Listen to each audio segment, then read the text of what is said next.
Par l'intermédiaire de cette vidéo, nous allons revoir la méthode pour construire un triangle en vraie grandeur lorsque nous connaissons la mesure d'un angle, ainsi que la mesure de les deux côtés qui sont adjacents à cet angle. Nous allons donc reproduire le schéma suivant. Nous souhaitons reproduire le triangle RST.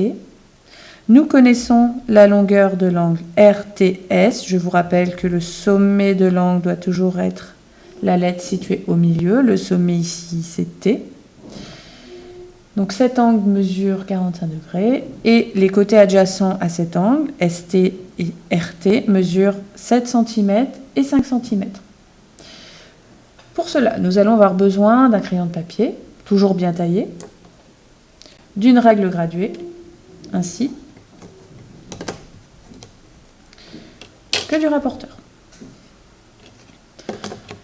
Dans un premier temps, nous allons commencer par tracer le segment ST, qui mesure 7 cm. Je nomme ses extrémités. Je dois donc construire un angle STR de 45 degrés, le sommet étant le point T. Je vais placer le centre de mon rapporteur, qui est matérialisé par la petite cible. Je vais le placer sur le point T. J'aligne l'un des zéros de mon rapporteur avec le segment. Ici, le zéro qui est aligné, c'est le zéro de gauche. À partir de ce zéro, je vais aller chercher la graduation 45. Donc 0, 10, 20, 30, 40. 50 est là, 45 est donc ici. Je fais un petit tiret.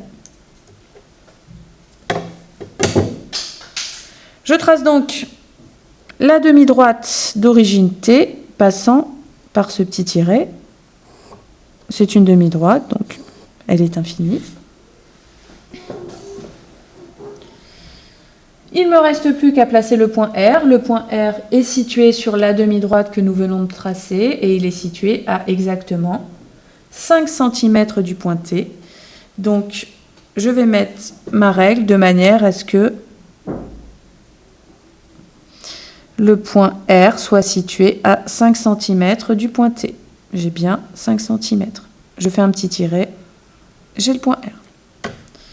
Pour finaliser ma construction, il me reste à tracer le segment SR. Ma construction est désormais terminée.